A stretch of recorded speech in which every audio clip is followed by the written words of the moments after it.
suis toujours dédié pour la bonne éducation dans le DRS, le savoir-vivre et la Torah de Chana bat Chayamushka et de Yitzhak Chaim ben Chayamushka. La question de Avishai. Que on espère tous les jours depuis plusieurs milliers d'années que le Mashiach vienne le plus vite possible. Et on prie, on fait tout ce qu'il faut pour. Et on essaye de faire. On essaie. Et à titre personnel, et moi perso, je me dis que ce serait mieux quand même quand je serai au top. D'attendre un peu, qu'on ait le temps de faire notre tikkun nous-mêmes, Ouais. Qu'on soit mieux, etc. C'est une question souvent posée. Alors, il y a plusieurs réponses. La première réponse, c'est que Dieu sait quand Mashiach vient. Maintenant, il voit toutes les âmes qu'il y a dans l'âme Abba, donc le monde avant de venir sur Terre. Il voit Avishai. Il dit maintenant, Avishai, je le fais naître quand? On va dire, Mashiach doit venir en 2020, par exemple. D'accord? Je peux le faire naître en 2019, il aura 1 an. Je peux le faire naître en 1940, il aura 80 ans, ce sera un vieux pépé avec 50 petits-enfants, arrière-petits-enfants, avec une grande barbe blanche et un érudit. Je peux le faire naître en 2000, il aura juste 20 ans, il sera un peu bête, il sort un peu de la bêtise. Je peux le faire naître en 1996, c'est l'âge qu'il a, il aura 24 ans, il vient d'arriver à l'Yeshiva. Dieu voit en fonction de l'âme, c'est quoi la meilleure date? Ou même pire, il peut le faire naître en 1900, puis il mourra avant, il ne verra pas Mashiach, d'accord? Dieu décide en fonction de ton âme quel est le meilleur moment pour venir sur Terre et que tu aies fini ce que tu dois faire pour que Mashiach vienne. Parce que toi, tu ne connais pas ton tikkun. Tu penses que j'aurai une grande barbe et beaucoup d'enfants et j'aurai fait des chasses 4 fois ou 40 fois. D'accord? C'est ce que tu crois parce que c'est de l'imagination. Mais Hachem, il sait quel est ton tikkun vraiment. Donc en fonction, il t'a fait naître. Donc on n'a pas de question sur Hachem. Ensuite, il est vrai que du point de vue personnel, on n'a aucun avantage que Mashiach vienne. Si ce n'est que, enfin, il n'y aura plus de problème de Shalom Bayit, enfin, il n'y aura plus de problème de minus à la banque, comme on dit en français, être en rouge à la banque, que, enfin, il n'y aura plus d'ennemis d'antisémites dans les quartiers, dans tout Paris, d'accord, et dans tous les endroits, d'accord, dans les nouvelles, etc., que, enfin, il y aura une grande prospérité, qu'enfin il n'y aura plus de maladies, qu'enfin il n'y aura plus de femmes qui n'ont pas d'enfants, qu'enfin il n'y aura plus de garçons et de filles qui ne trouvent pas leurs zivoug, tout ira bien. Ça, c'est les raisons pour lesquelles il ne faut pas attendre Mashiach.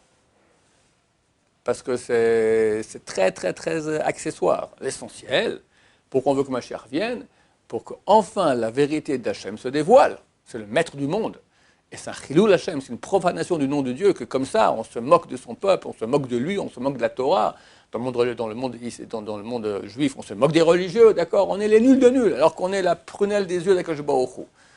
On veut qu'enfin la vérité, pas pour notre honneur à nous, pour l'honneur d'Hachem, que la vérité se dévoile, que tous les peuples reconnaissent sa royauté, tous les prières qu'on fait Rosh Hashanah.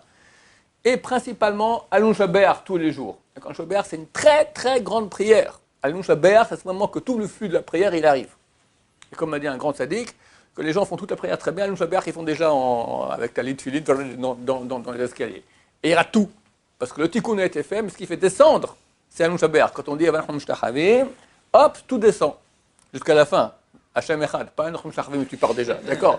Jusqu'à la fin. Mais quelle belle prière! Quand on lit cette prière, dans le Moussaf de Rosh Hashanah, le top du top de Rosh Hashanah, on dit Alelu Shabeach. C'est extraordinaire. C'est le but. On veut qu'Hachem se dévoile et que tous les peuples reconnaissent sa royauté et tout le monde se prosterne devant lui et tout le monde, voilà, on reconnaît sa grandeur. Et lui, bien sûr, il va s'unir avec nous amener tout le bien qui est la connaissance de lui. Alors en passant, c'est fini, il n'y aura plus tous les problèmes qu'il y a aujourd'hui. Mais c'est en passant, ça ne sert à rien. C'est pour ça qu'on attend Mashiach, quoi. On attend Mashiach pour que Dieu se dévoile et qu'on puisse le connaître et se rapprocher de lui. Ça, c'est les vraies raisons. Donc du point de vue personnel, à part qu'aujourd'hui ça va mal partout, donc tout le monde attend Mashiach parce qu'on n'en peut plus, d'accord? Mais si ce n'était pas, on va dire, la période avant Corona, on a avantage à être dans ces périodes-là. Pourquoi? Parce que il y a du challenge. Il y a un Yetzer Hara, on peut se battre, on peut gagner, on peut encore avoir plus de mérite pour Olam Haba, des mitzvot, montrer, témoigner à Hachem notre amour, d'accord? Quand Mashiach vient, c'est terminé. Qu'est-ce que tu peux témoigner? Il n'y a que les gens morts qui pourront dire qu'ils n'aiment pas Hachem, d'accord? Ceux qui ne méritent pas Mashiach ne verront pas Mashiach. Ceux qui méritent, ils verront, et on sera dans une situation de, face à la vérité, on n'a plus de libre arbitre. On ne pourra pas faire un péché. En tout cas, pas bémézite, pas de façon volontaire. Impossible. Comme aujourd'hui, personne ne va monter sur une mine, à part le type qui veut se suicider, ou mettre sa main dans la prise, d'accord? Personne ne fait ça. À l'époque messianique non plus. C'est écrit à l'époque messianique, quelqu'un vient cueillir une figue Shabbat, la figue lui crie « Attention Shabbat !» Alors les petits enfants croient que les figues, elles vont se mettre avec des bouches et elles parler. C'est pas ça. Tu verras comme aujourd'hui, une mine te dit « Attention, tu vas exploser », ou l'électricité te dit « Attention, courant 220 volts, fais gaffe », d'accord? La figue va hurler, va te dire Shabbat. Tu seras incapable de la figue, la réalité va parler Torah. Donc on n'a plus de libre arbitre. Donc quelque part, le service d'Hachem que tu fais, il n'a aucune valeur. Alors il est agréable, il est bien, parce que tu n'as plus de difficultés, et puis tu as un flux d'Hachem fantastique, mais tu n'as rien fait pour. Donc au niveau personnel, ce n'est pas génial. Mais il faut arrêter de penser à nous au niveau personnel, il faut penser à Am Israël dans sa collectivité et à Hachem, sa présence divine, qui est en exil.